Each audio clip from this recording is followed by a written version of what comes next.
Rosa Méziane, cette colère, vous la comprenez? En fait, je suis très partagée parce que je ne pourrais jamais ni encourager ni cautionner en fait les insultes, les saccages, surtout les saccages du bien public. C'est tellement compliqué pour certains d'avoir même ne serait-ce qu'accès à l'université, donc je ne peux pas m'y résoudre. Ni les insultes contre les policiers. Bah bien évidemment. Et ni contre les journalistes, puisqu'on a vu passer aussi un tag très discrètement sur les journalistes. Donc ça, c'est tout ce qui me débecte en réalité. Et en même temps, oui, Emmanuel Macron sort de ce corps. et en même temps, il a posé une OPA sur cette formule, c'est très compliqué. Et en même temps, je vois une jeunesse qui se mobilise. Et très souvent, alors qu'on les traite de fainéants, de gens qui ne veulent plus s'impliquer sur les sujets, je me satisfais à minima d'une jeunesse qui se mobilise. Sauf qu'elle se mobilise. C'est pas le lieu. Ça vous choque pas de voir une jeunesse qui se mobilise en plus contre le tour d'élection républicaine? C'est le premier tour des élections, la France, les Français ont choisi, point. Taisez-vous, les mecs.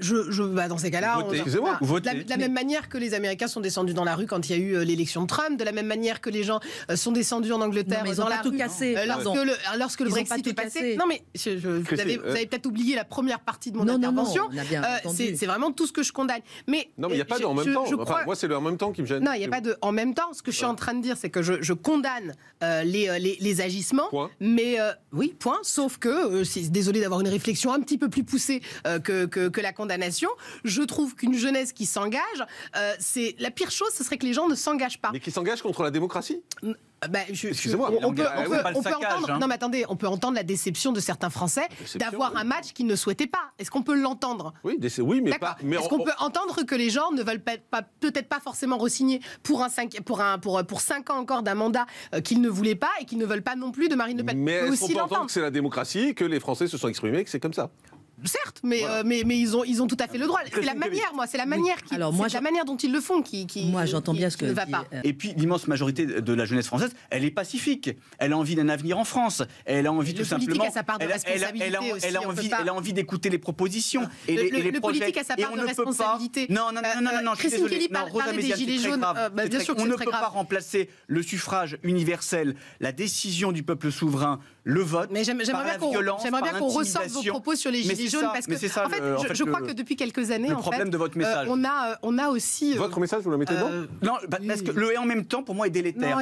Il faut condamner, point final. Et ceux qui ne sont pas contents, ils vont voter. Je suis désolée, mais je crois que le Rassemblement national était d'une complaisance extraordinaire avec les ultra-jaunes lorsqu'il y avait la crise des gilets jaunes. Et je crois qu'aussi, on a cette manière en fait de faire de la politique de Marine Le Pen. depuis quelques années. Je crois qu'on a tendance en fait à croire que c'est une manière de faire de la politique, que c'est une manière de faire bouger les choses.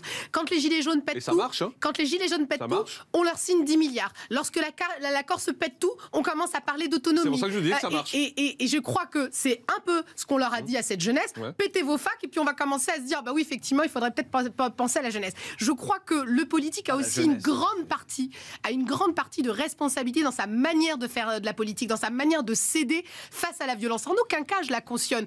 Je suis la première à dire qu'il y a énormément de gamins des quartiers populaires qui aimeraient être à la Sorbonne, justement. Ça, vous êtes d'accord avec Christine Kelly? Ah non, mais je suis vraiment d'accord et je peux pas me résoudre qu'à un moment donné on puisse casser et saccager une fac. Néanmoins, le politique, c'est